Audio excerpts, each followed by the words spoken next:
ஒற்றைக்குடைய நேயர்களுக்கு சுப்பிரமணியனின் அன்பு வணக்கம். காலமெல்லாம் கண்ணதாசன் என்ற தலைப்பிலே கவியரசர் கண்ணதாசனுடைய கவித்துவமான பாடல் ஒன்றை இன்றைக்கு பார்க்க இருக்கின்றோம். இந்த பாடலிலே உவமைகள் ஊர்வலம் போகின்ற காட்சிகளையும் நாம் பார்க்கலாம். கணவன் ஒரு மாற்றுத்திறனாளி, மனைவி இரண்டு பேருமே ஒரு ஏழைகள். இந்த இரண்டு பேரும் பாடுவதாக இந்த பாடலை அங்கே கவியரசர் கண்ணதாசன் எழுதியிருப்பார். கிராமத்து மனம் வீசுகின்ற கிராமத்தின் தூய்மையான காதலை, குடும்ப உறவை கவித்துவமாக எளிய நடையிலே தனக்கே உரித்த துள்ளலோடு கவியரசர் கண்ணதாசன் இந்த பாடலை எழுதியிருப்பார். இந்த தமிழ் பண்பாட்டில் பெண்ணின் ஒரு நளினமான அமைதியான குணத்திற்கு மிக அழகான ஒரு பாடலாக இருக்கும். கணவன் செல்கின்ற வழி எதுவோ அந்த தடம் பார்த்து நடந்து போகின்ற ஒரு பெண்ணின் குணத்தை இந்த பாடலிலே கொண்டு வந்திருப்பார். இதிலே இசைக்கருவிகள் என்று சொல்லுகின்ற பொழுது பல பாடல்களுக்கு நிறைய இசைக்கருவிகளை பயன்படுத்தியிருப்பார்கள். ஆனால் இந்த பாடலுக்கு விஸ்வநாதன் ராமமூர்த்தி 3 இசைக்கருவிகளை மட்டுமே பயன்படுத்தியிருப்பார்கள். ஒன்று உரிமை மேளம், இன்னொன்று புல்லாங்குழல், அடுத்தது நாதஸ்வரம். இந்த 3 இசைக்கருவிகளை வைத்து இந்த பாடலை உச்சத்திற்கு கொண்டு சென்றிருக்கின்றார்கள் அந்த திறமை வாய்ந்த இசையமைப்பாளர்கள். கவியரசரின் ஒரு கவித்துவமான வரிகளும் இசையும் மக்களை அந்த காலத்திலே மயக்கியது. இன்றைக்கு கேட்டாலும் அது மயக்கம் என்பதோடு அந்த பாடலை இங்கே சொல்ல விரும்புகிறேன், பாடுகிறேன். தந்தான தான தனா தனதன தானா தானே தாளையாம் பூ முடிச்சு தடம் பார்த்து நடை நடந்து வாழை இலை போல வந்த பொன்னம்மா என் வாசலுக்கு வாங்கி வந்தது என்னம்மா தாழையாம் பூ முடிச்சு தடம் பார்த்து நடை நடந்து வாழை இலை போல வந்த பொன்னம்மா என் வாசலுக்கு வாங்கி வந்தது என்னம்மா.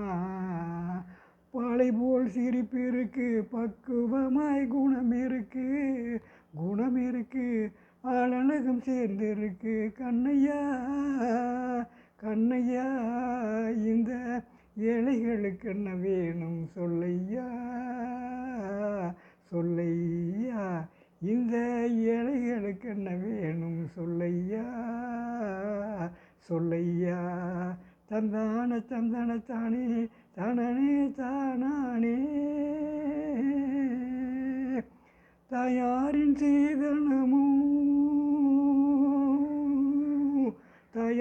சீதனமும் தம்பிமார் பெரும்பொருளும் மாமியார் வீடு வந்தால் போதுமாது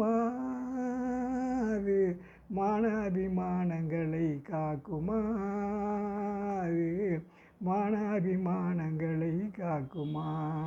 தழையாம் பூ முடிச்சு தடம் பார்த்து நடை நடந்து வாழை இலை போல வந்த பொன்னம்மா என் வாசலுக்கு வாங்கி வந்தது என்னம்மா. பணமே ஆடைகளாம் மரியாதை புன்னகையாம் மனமே ஆடைகளாம் மரியாதை புன்னகையாம் நாணமாம் துணை இருந்தால் போதுமே எங்கள் நாட்டு மக்கள் குலப்பெருமை தோன்றுமே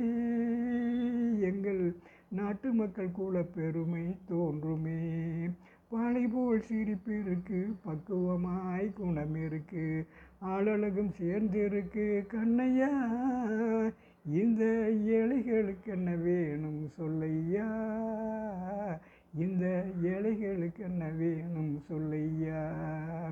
அங்கம்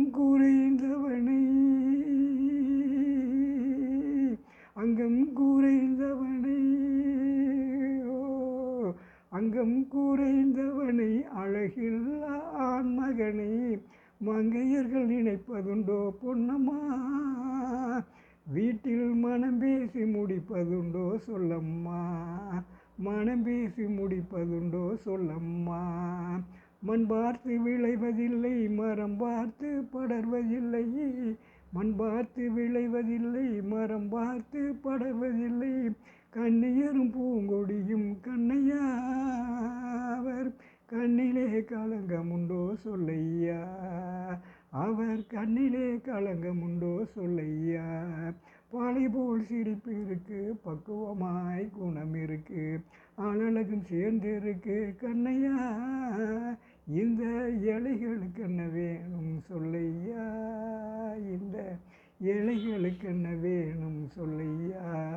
தலையாம் பூ முடிச்சு தடம் பார்த்து நடை நடந்து வாழை இலை போல வந்த பொன்னம்மா, என் வாசலுக்கு வாங்கி வந்தது என்னம்மா.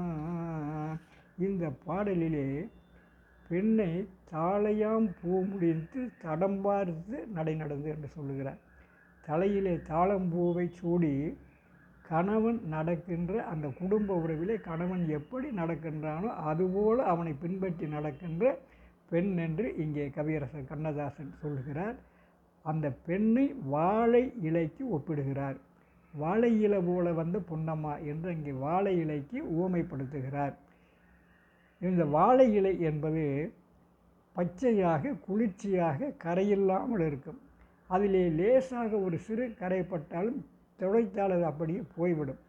அதுபோல் அந்த தூய மனதுடன் எண்ணங்களோடு என்னுடைய வீட்டுக்கு வந்தவளே என்று அங்கே விழிக்கிறார். அது மட்டுமல்ல, இந்த வாழை இலையை போட்டு உணவு பரிமாறுவார்கள்.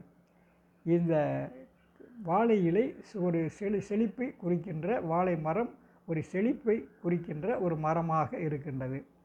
அந்த அதிலும் தலைவாழை இலையை போட்டு அங்கே பரிமாறுகின்ற பொழுது இன்னும் சிறப்பாக கூடுதல் செழிப்பாக அங்கே இருக்கும்.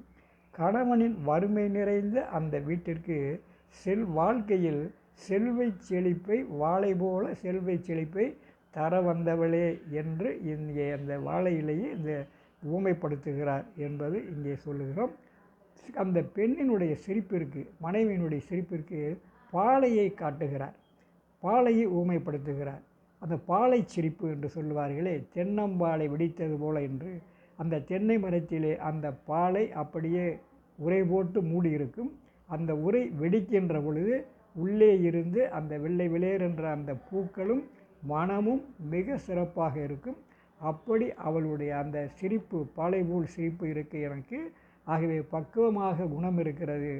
இதைவிட வாழ்க்கைக்கு என்ன வேண்டும், நகையா பொன்னகையா என்று அவள் கேட்கின்ற அந்த ஒரு நிலை அங்கே மாமன் தன்னுடைய வீட்டிலிருந்து, தாய் வீட்டிலே இருந்து வருகின்ற பொழுது சீர்வரிசையெல்லாம் வறுமை என்று சொல்லுகின்ற பொழுதுதான் அவள் சொல்லுவார், நான் அதை எதிர்பார்க்கவில்லை. மானத்தை ஆடையாகவும், மரியாதையை பொன்னகையாகவும், நாணயத்தை துணையாகவும் கொண்டு வந்திருக்கிறேன். இதைவிட ஒரு பெண்ணுக்கு, ஒரு குடும்ப உறவிற்கு, ஒரு குடும்ப வாழ்க்கைக்கு என்ன சிறப்பு இருக்க முடியும் என்பதை மிக அழகாக எடுத்து காட்டுகிறார்.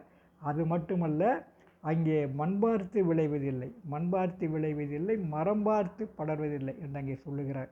ஏனென்றால் தான் ஒரு ஊனமுற்றவன் என்ற நிலையிலே, மாற்றுத்திறனாளி என்ற நிலையிலே ஒரு பெண் தன்னை எப்படி மணந்து வாழ்க்கை நடத்துவாள் என்று சொல்லுகின்ற பொழுது அவர் சொல்லுகிறார், ஒரு விதை நடுகின்ற இடத்திலே அது மண்ணை பார்ப்பதில்லை, எந்த மண்ணாக இருந்தாலும் அந்த விதை முளைக்கும்.